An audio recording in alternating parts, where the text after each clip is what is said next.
चूहा तो हमेशा कूद कूद के चलता है, तो कूदा तो शेर की नाक पर कूद पड़ा, और शेर की नाक पर कभी कोई कूदा ही नहीं है, और जो कूदेगा वो बचेगा भी नहीं।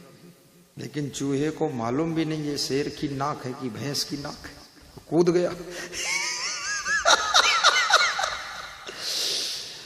जब कूद गया तो शेर गहरी नींद में था, उसको गुस्सा आया, डिस्टर्ब हुआ कि मेरी नाक को टच किसने किया।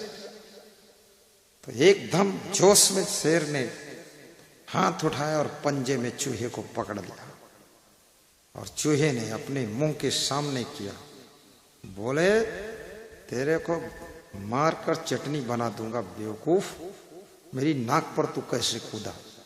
तो चूहे ने कहा क्षमा कीजिएगा, तुम जंगल के राजा हो और मैं तो चूहा ठहरा, मुझे इतना ज्ञान भी नहीं कि ये तुम्हारी नाक है, मैं तो सोचा कोई माटी का ढेर है।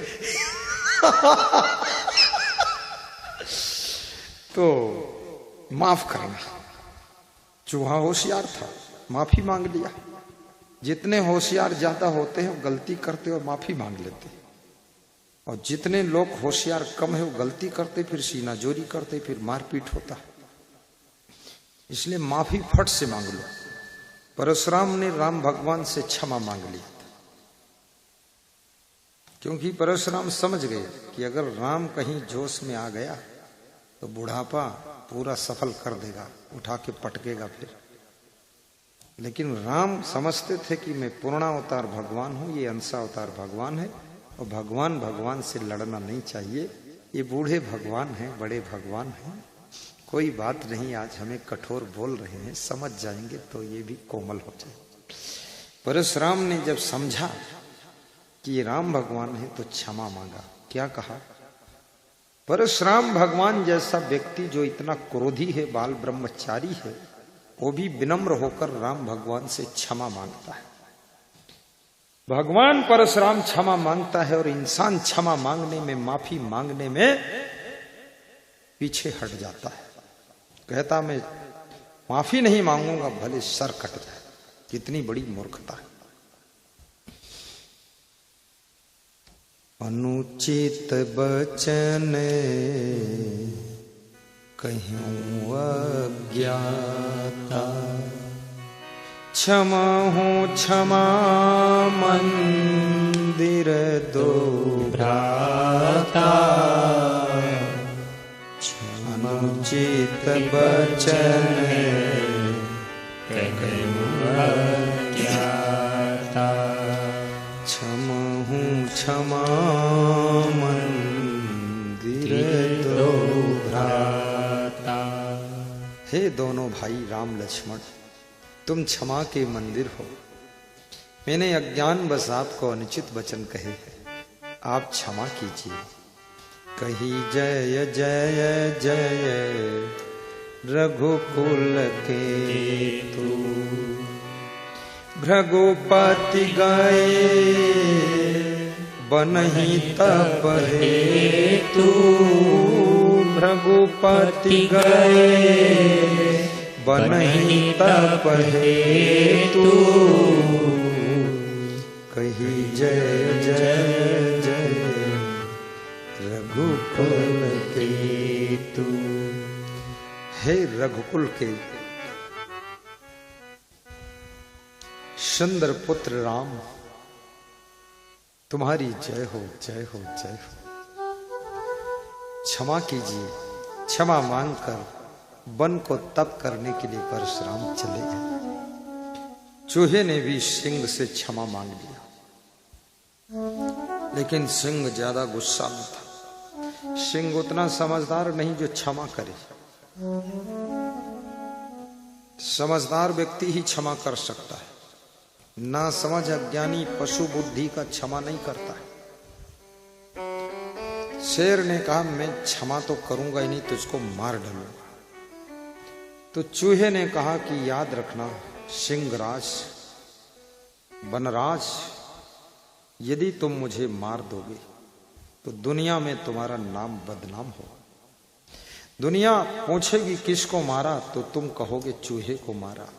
तो लोग कहेंगे सिंह होकर चूहे को मारा, मूर्ख, तो आपका ही नाम गिरेगा, सोच लो। तो शेर थोड़ी देर सोच में पड़ गया कि बात तो सही है, मारूं तो हाथी को मारूं तो ठीक है, चूहे को मार इसमें कौन वीरता का काम है। और ये भी याद रखना, अगर आज तुमने हमको मार दिया कल तुम मार दिए जाओगे। आज हमको अगर तुमने छोड़ दिया तो कल तुमको छोड़ाने वाला आएगा। आज तुम मेरे प्राण बचाओ, कल मैं तुम्हारे प्राण बचा सकता हूं। इसलिए रही मन देखी बड़ेन को, लघुन न दीजे डार। जहां काम आवे सुई, काह करे तलवार। कपड़ा फट गया है तो तलवार नहीं सिल सकती है, सुई ही सिलेगी। कांटा चुभ गया है पैर के तलवा में तो तलवार नहीं उसको निकाल सकती, सुई ही खोद कर निकाल सकती है। इसलिए याद रखना, बड़े लोगों को देखकर छोटे लोगों को छोड़ मत देना, क्योंकि जहां बड़े लोग काम नहीं आएंगे वहीं पर छोटे लोग ही तुम्हारा काम करेंगे, सफल करेंगे। रही मन देखी बड़े न को, लघुन न दीजे डार। जहां काम आवे सुई, काह करे तलवार। इसलिए भगवान राम को किसने सहारा दिया था? रीछ भालू बानरों ने दिया था। तो शेर को विचार आ गया कि छोड़ देते, छोड़ दिया। चूहा अपने घर में गया तो उसका दिल धड़क रहा था।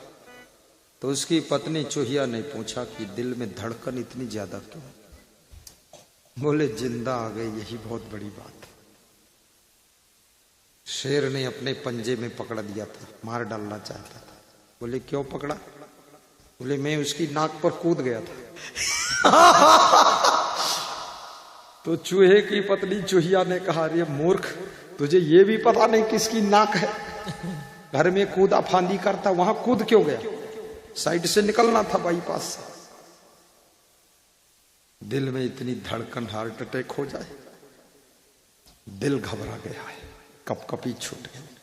चूहिया ने डांटा और समझाया, जब पति कोई गलती करता है, हर पत्नी अपने पति को समझाती भी है और डांटती भी है थोड़ा, क्योंकि पत्नी का सहारा एक पति ही होता है। पति मर गया तो पत्नी को कौन सहारा देगा? इसलिए पत्नी को अपने पति की बड़ी चिंता रहती है। और जिस पत्नी को अपने पति की चिंता है, जिस पति को अपनी पत्नी की चिंता है, तो समझ लो दोनों में प्रेम की गंगा बह रही है और दोनों की गृहस्थी प्रेम से चल रही है। तभी एक दूसरे की चिंता हो रही है, एक दूसरे की चिंता होनी चाहिए। फिकर ये इशारा देती है कि तुम्हारा उनके प्रति प्रेम है। जब तुम अपने पति की फिक्र छोड़ देती हो, तुम अपनी पत्नी की फिक्र छोड़ देते हो, तो समझ लो तुम्हारे भीतर उनके प्रति प्रेम कम हो चुका है। प्रेम हमेशा फिक्र कराता है, ख्याल कराता है, तुम्हारे खाने पीने की भी चिंता करता है, ओढ़ने बिछाने की भी चिंता करता है। प्रेम कभी चुप नहीं रहता है। जिससे तुम्हारा प्रेम होता है उसके लिए तुम रात में भी इंतजार करते हो, उसके खाने पीने का इंतजाम करते हो, और कभी कभी वो जब तक नहीं खाते हैं तब तक तुम भी खाते नहीं हो। याद रखना, प्रेम की लीला तो अद्भुत है। जिन्होंने प्रेम से जीना सीख लिया वही संसार में सुख पाते हैं, बाकी तो सब दुखी ही रहते हैं, दुखी ही रहते हैं। शाहिद बंद, अब बस समापन। चूहा बच गया, शेर जाग गए। अब छोड़ दूंगा, तुमको भी छोड़ दूंगा, क्योंकि शेर ने चूहे को छोड़ दिया। इसका मतलब तुम चूहे थोड़े हो जो हम छोड़ेंगे। तुम तो तुम हो, हम तो हम हैं। छोड़ क्या तुम्हारा प्रेम है इसलिए पूछ लिया, नहीं तो जिसका प्रेम कम है पूछता कहाँ, उठ के चला जाता है।